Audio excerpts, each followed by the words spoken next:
Entre divertissement et risque d'asservissement, mesdames et messieurs, nous rentrons dans l'antre des telenovelas. Bienvenue à l'info du jour.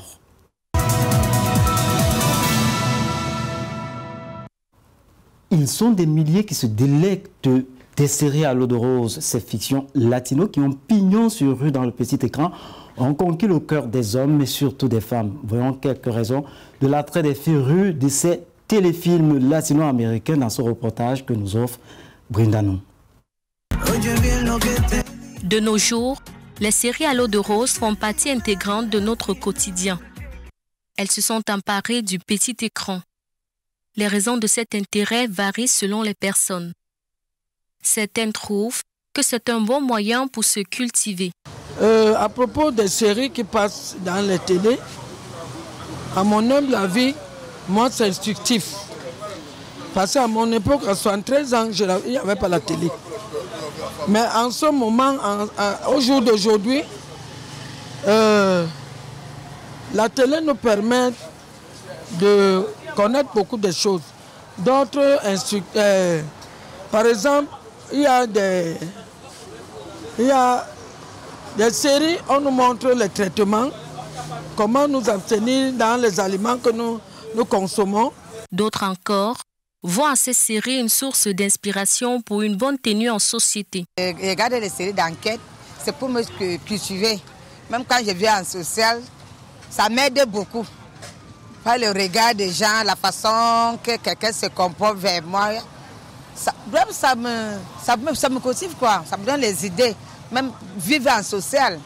D'autres encore cependant accordent aux séries une valeur purement divertissante. De temps en temps, un divertissement, un passe-temps, une détente.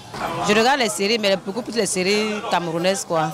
Premièrement pour me distraire, deuxièmement pour éviter le Congossa aussi dans les quartiers. Le constat est fait, on ne saurait dissocier les notions utiles et agréables car les deux sont intrinsèquement liés dans ce contexte. Des goûts et des couleurs, on n'en discute pas. Dans les séries à l'eau de rose, c'est un chemin de l'amour avec des valeurs occidentales.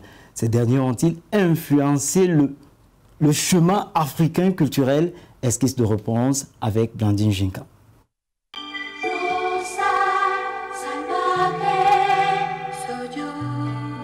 Telenovelas over the years have gradually made their way into almost every home with their melodramatic style of arresting the taste and fulfilling a great vacuum in the viewing pleasure of Africans. She bought you to obey her for all eternity. I'm not like you. An activity which has been discovered that through constant viewing have led individuals to the adopting of new identities and personalities out of the telenovelas. The youth especially tend to cultivate some habits exhibited in the telenovelas which is alien to the culture and people of Africa. I don't let children watch these series because these series show things that are not good for them. You see a child in class 5 or class 6 struggling to watch the same thing with their parents, which is not good. While some respondents indicate that telenovelas could be entertaining and educative, the way couples, for example, should live. These series teach us to know many other things. Some term it destructive to their lives because it is time-consuming and can easily sway one's life wanting to measure or becoming characters of these telenovelas.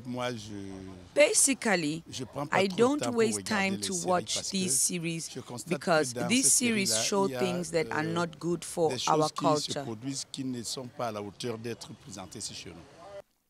Cultural imperialism is of the notion that dominant nations use the mass media to shape and influence the cultures and identities of other nations. This is perhaps what the novellas portray, since these genres try to model a new identity for its viewers. It is evident, therefore, that the local consumption of foreign text has serious consequences for the recipient country, as is the case of telenovelas, stressing that globalization of media could not only provide content to a foreign country, but may also create demand for products that will contribute to a one-way transmission of ideas and values that result in the displacement of indigenous cultures. Autre impact à ces divertissements, leur caractère chronophage. Ils ont supplanté les activités importantes de la vie courante et avec en perspective des risques accrus. Voyez comment dans cet élément. L'amour, plus qu'un mot, est une réalité inhérente aux humains. Il s'adresse à tous nos sens et ouvre une fenêtre aux jolis rêves. Sur ce, l'industrie du spectacle tire son épingle du jeu avec l'élaboration des séries à l'eau de rose. L'intrigue, le choix minutieux des acteurs, un cocktail appétissant qui malheureusement a son revers de la médaille. Un des pièges de ces fictions pour les téléspectateurs tient de leur impact sur les activités courantes. S'il y en a qui savent tenir l'équilibre, moi, ça doit être juste un divertissement. On ne doit pas tout laisser pour voir la série et tout. Non, ça doit juste être un divertissement. Donc, tu as ton travail à faire, tu fais ton travail. Et puis, l'heure de la série arrive. Ce n'est pas comme si tu vas laisser tout ton travail et voir la série. Non, tu dois finir ton travail avant de voir la série. D'autres foulent au pied le bon ordre des priorités. Il y a des personnes souvent s'y plongées tellement qu'elles ignorent une odeur perceptible de la mort.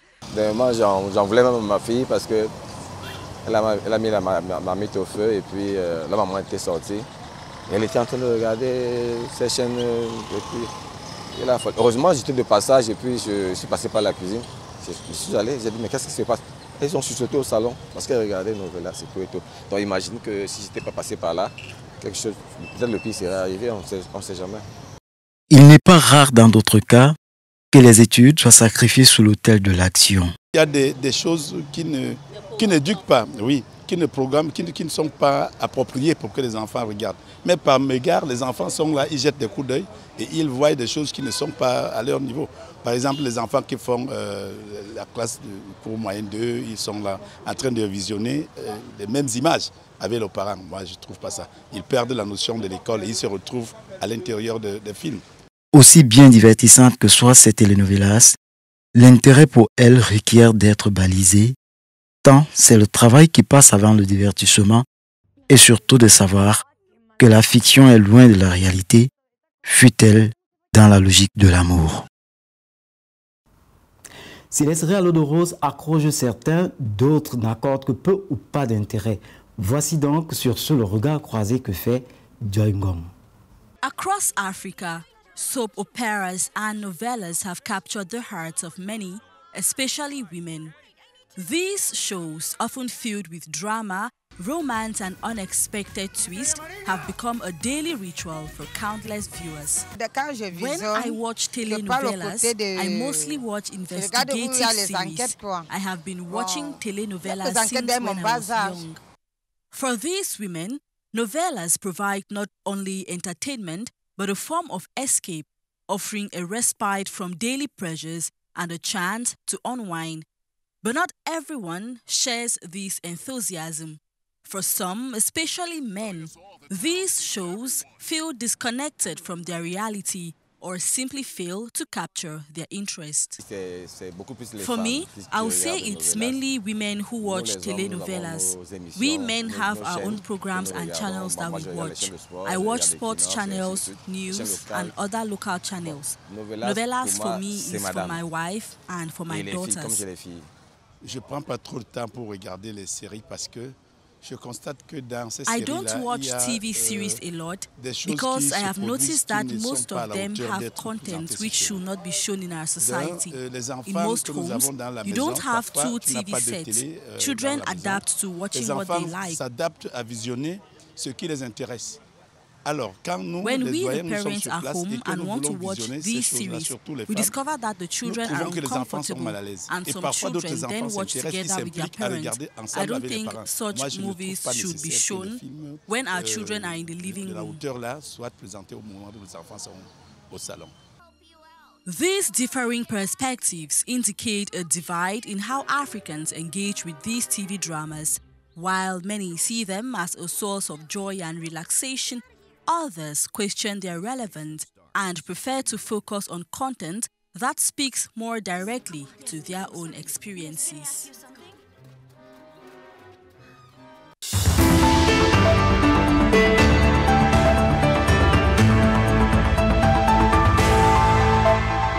Le 18 août 2024 a marqué les 4 années de transition du gouvernement au pouvoir sous la houlette d'Assimi Goïta, chef d'État du Mali.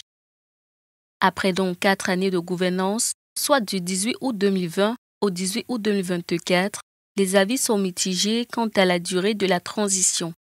Pour certains Africains, la junte au pouvoir est salutaire et pourrait servir d'exemple pour d'autres pays. La continuité au pouvoir est la bienvenue parce que apparemment le peuple ne se plaint pas et vu les médias, on constate que le travail qu'ils font est salutaire pour la population. Je pense qu'ils doivent continuer et que certains pays doivent les suivre dans cette perspective. D'autres, par contre, sont favorables à une organisation imminente du scrutin présidentiel. Le temps de la transition est fini, il faudrait soit reprendre les élections pour trouver un candidat qui va gérer le pays. Mais si c'est cette même transition qui continue à gérer le pouvoir, à gérer le pays, ça veut dire qu'il y a quelque chose qui ne va pas.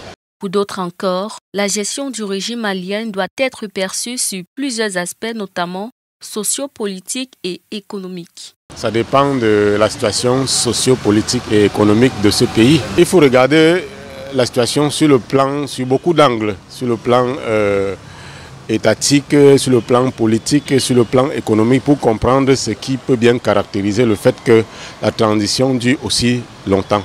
D'un clash ou d'un clin d'œil qu'il faut se permettre de dire quoi que ce soit sur cette situation. Il faut regarder sur beaucoup d'angles. Après 4 ans, les regards sont portés sur le Mali quant à son avenir politique. Voilà, mesdames et messieurs, qui met un terme à cette édition. Merci de l'avoir suivi. Les programmes se poursuivent sur Global LTV. À très bientôt.